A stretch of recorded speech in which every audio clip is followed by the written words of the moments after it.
27 जुलाई को गाजियाबाद की साहिबाबाद पुलिस ने बैग से एक महिला का शव बरामद किया था। सोशल मीडिया और अन्य माध्यमों का सहारा लेने के बाद पुलिस द्वारा शव को जिस बुलंदशहर निवासी आमिर की पत्नी वारिशा का शव बताया गया, वो वारिशा न सिर्फ जिंदा है बल्कि उसने खुद पुलिस से संपर्क कर अपने जिंदा होने की जानकारी दी है। अब सवाल ये उठता है कि आखिर वो कौन मृतक महिला थी जिसकी लाश ट्रॉली बैग में पुलिस को मिली थी। पुलिस ने जिसे वारिशा का शव समझकर न सिर्फ वारिशा के परिजनों को सौंपा बल्कि उसके परिजनों द्वारा शव को सुपुर्दे खाक भी कर दिया गया। क्या करते हैं इनके, कब शादी हुई थी? मुर्गे का काम करते हैं। 1 जून सन 2020 में शादी हुई थी। कोई दहेज मांगा था? जी दहेज मांगा था। कितना? बोल रहे थे हमारा काम है उसका मुर्गे का, हमें गाड़ी दो। मच्छी का काम है हमारा, गाड़ी दो हमें, और फ्रिज दो, वॉशिंग मशीन दो हमें। सारा दहेज मांग रहे थे। हमने जितना हमारी गुंजाइश थी हमने उतना दिया, उसके बाद बावजूद भी अलग मांग रहे थे। तो जब ये जुलाई में लापता हुई तब आपने रिपोर्ट दर्ज कराई थी? जी कराई है। क्या कहा था पुलिस ने बुलंदशहर में? बुलंदशहर में ये बात हुई थी कि अभी कुछ पता नहीं चल रहा है ना, ये बोल रहे हैं भाग गई। उल्टे सीधे बयान दे रहे थे कि भाग गई, ये हो गया वो हो गया, हमारे पैसे लेके भाग गई।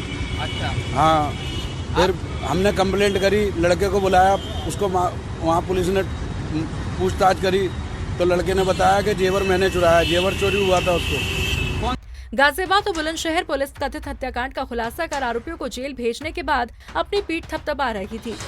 इस पूरे मामले में उस वक्त नया मोड़ आ गया जब बुलंदशहर पुलिस को जानकारी मिली कि जिस वारिशा की हत्या के आरोप में उसके ससुराल वालों को जेल भेजा गया है वो वारिशा जिंदा है। बुलंदशहर एसएसपी ने वारिशा से पूछताछ के बाद बताया कि पति की मारपीट से आहत होकर वो 23 जुलाई को घर से अपने परिचित महिला के घर नोएडा चली गई थी।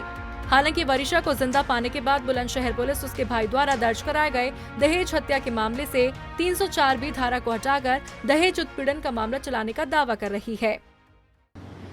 दिनांक 27/7/20 को गाजियाबाद में न्यू हिंडम क्षेत्र है, साहिबाबाद थाना क्षेत्र में, वहां एक अटैची में अज्ञात महिला का शव मिला और सोशल मीडिया के माध्यम से उस शव को देख करके एक इस्माइल नामक व्यक्ति ने थाने को सूचित किया, गाजियाबाद को, साहिबाबाद थाना गाजियाबाद को, कि ये शव उसकी बहन का है। उस व्यक्ति को रात में ही साहिबाबाद पुलिस के द्वारा थाने में बुला करके शव की शिनाख्त कराई गई।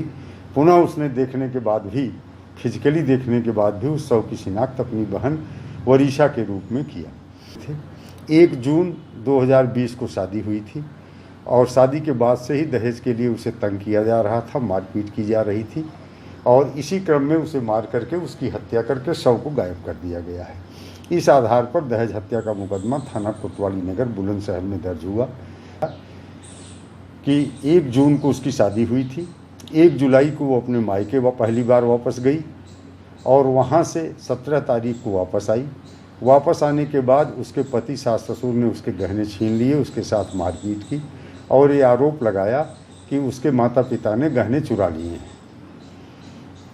मारपीट अधिक होने के कारण 22 जुलाई की रात को उसने बताया कि उसके पति ने पुनः उसे बहुत पीटा, उसका गला दबाया, नाक से खून आ गया। इसके बाद 23 को दोपहर में जब घर में कोई नहीं था तो वो दुखी होकर के घर छोड़कर चली। साथ ही गाजियाबाद पुलिस को इस संबंध में अवगत करा दिया गया है कि उनके यहाँ 27 तारीख को बंद अटैची में जो अज्ञात महिला का शव मिला था, जिसकी शिनाख्त वारिशा के रूप में की गई थी, वो शिनाख्त गलत पाई गई है। उस संबंध में वो अपने स्तर से अग्रिम वैधानिक कार्रवाई करें।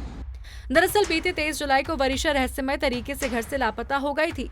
27 जुलाई की सुबह गाजियाबाद के साहिबाबाद पुलिस ने एक ट्रॉली सूटकेस से एक अज्ञात महिला का शव बरामद किया। 24 घंटे के भीतर ही गाजियाबाद पुलिस ने मृतका की शिनाख्त उस वारिशा के रूप में की। बुलंदशहर पुलिस ने वारिशा के परिजनों की तहरीर पर वारिशा के पति आमिर समेत वारिशा के सास ससुर पर दहेज हत्या का मामला दर्ज कर तीनों को गिरफ्तार कर जेल भेज दिया था। पंजाब केसरी के लिए बुलंदशहर से इकबाल सैफी की रिपोर्ट।